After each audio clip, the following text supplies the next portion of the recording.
Femke Bol could run 50.5 seconds tonight, crush the world lead, stretch her win streak to 30 races, and still walk off the track without the one prize she wants most, a victory over Sydney McLaughlin-Levrone.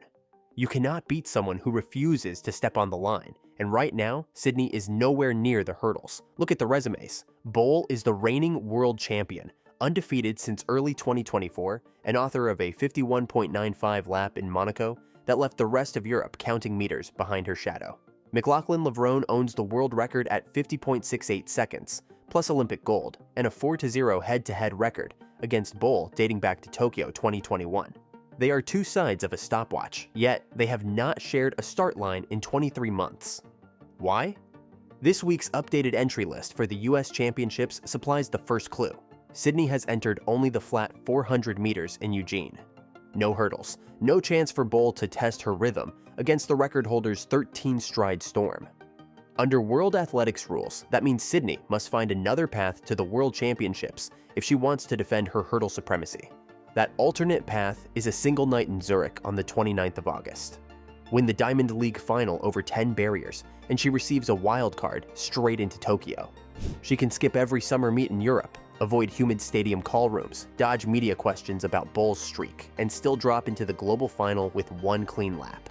The problem for Femke is obvious. She can dominate Oslo, Stockholm, and London, but a wildcard loophole lets her rival materialize on the biggest stage with zero warning and perfectly fresh legs. The paradox tightens further. The faster Bol runs, the easier it is for Sydney to stay away. If Bol threatens 51 low, the conversation moves to the world record, a mark Sydney already owns. The Dutch star's success gives the American a free spotlight without lifting a spike. So here is the question that will drive every lap until August. Is Femke Bol chasing greatness, or is she chasing a phantom? And can one night in Zurich finally force the race the sport keeps begging to see? The next segments unpack the wildcard trap. The technical chess ball plays against an empty lane, and 3 scenarios where she could still lose even if her rival never shows up. First, understand the rule that keeps Femke Bol awake at night. World Athletics grants an automatic World Championship entry to every Diamond League final winner. No nationals, no rankings. One lap, one golden pass. Zurich on 29th August is the only hurdles final left on the calendar. If Sydney McLaughlin-Levrone shows up, clears 10 barriers first, and walks off in 51 low, she parachutes straight into Tokyo. She can skip Stockholm, Oslo, and London, bank fresh legs, and still land beside Bol in the global final. That sounds fair, until you look at the travel log. Sydney has run exactly one hurdles race in 2025, 52.76 seconds, on a damp Kingston track in April. Since then, she has raced the flat 400 twice, and nothing else. She has never appeared at the Diamond League stop in Zurich, and meet directors traditionally favor athletes who commit to the circuit. Yet promoters also love star power. A world record holder draws broadcast eyeballs. It is hard to imagine Zurich declining her agent's call if she decides to chase the wild card. Wildcards carry ghosts. In 2017, Dalila Muhammad used one to bypass US trials, flew to London, and collected silver, then spent 6 weeks nursing a quad strain that flared because she had packed all her hurdle rhythm into a single peak. One lap can revive a champion. It can also expose muscles that have not tasted race pace lactic since spring. Sydney's team weighs that calculation daily. Race once in Europe and risk blowing a hamstring, or stay on flat 400 training and cede the hurdles headlines to Bol. Bol, meanwhile, must watch Zurich from half a continent away. European meet promoters have already told Dutch media they will imprint start lists only after US trials conclude. If Sydney's name appears, Bol's entire race model changes. She needs to drop her opening split from 24.4 to 24 flat, and hit hurdle 5 at 37 seconds to blunt the Americans' early aggression. If Sydney stays away, Bol can afford her more economical 15-stride plan and target 51.5 instead of 51 flat. So the wild card is less a rule than a coin flip. Sydney's side says one race, no rust, fresh glory. The other side says injury, lost season, and a record left undefended. Femke Bol can only train, hope, and keep the lane beside her in Tokyo, mapped out for either a ghost or a storm. Up next is the mirror she stares into every morning, the number taped to the glass, and the invisible opponent who haunts every stride she takes. Each morning, Femke Bol brushes her teeth while staring at 2 digits taped to the mirror. 50, 68. Sydney McLaughlin-Levrone's world record is printed in thick black marker, laminated to survive steam from the shower. Bol says it keeps the standard visible when trophies and headlines start to dull motivation. She doesn't mention Sydney by name, only the number. Yet every coach, journalist, and fan knows the digits double as a ghost standing one hurdle ahead. Chasing that ghost has reshaped Bol's technique. In 2024, she opened with 15 strides to the 5th hurdle before shifting to 14.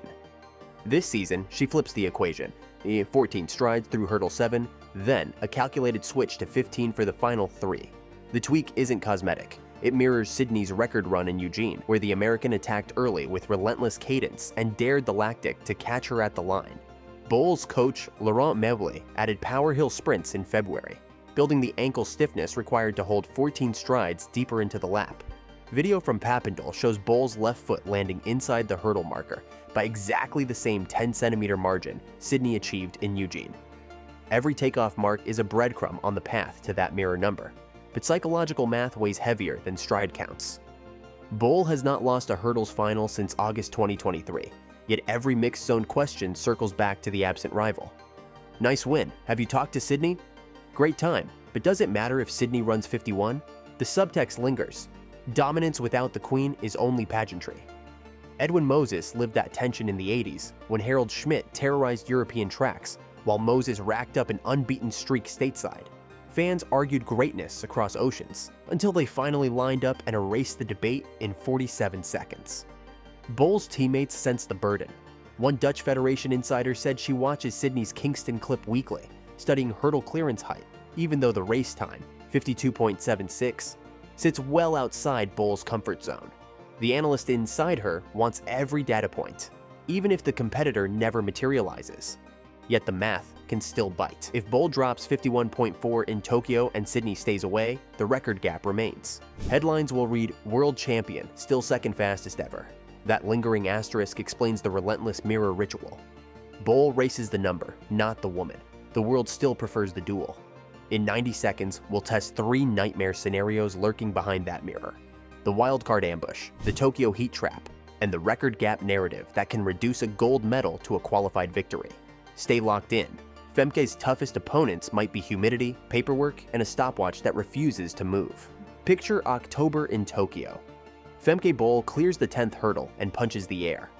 The scoreboard flashes 51.40 seconds, another world lead, a second straight world title. She jogs her victory lap, thousands of Dutch flags wave, and yet the broadcast graphic still stacks her time under Sydney McLaughlin-Levrone's 50.68 record.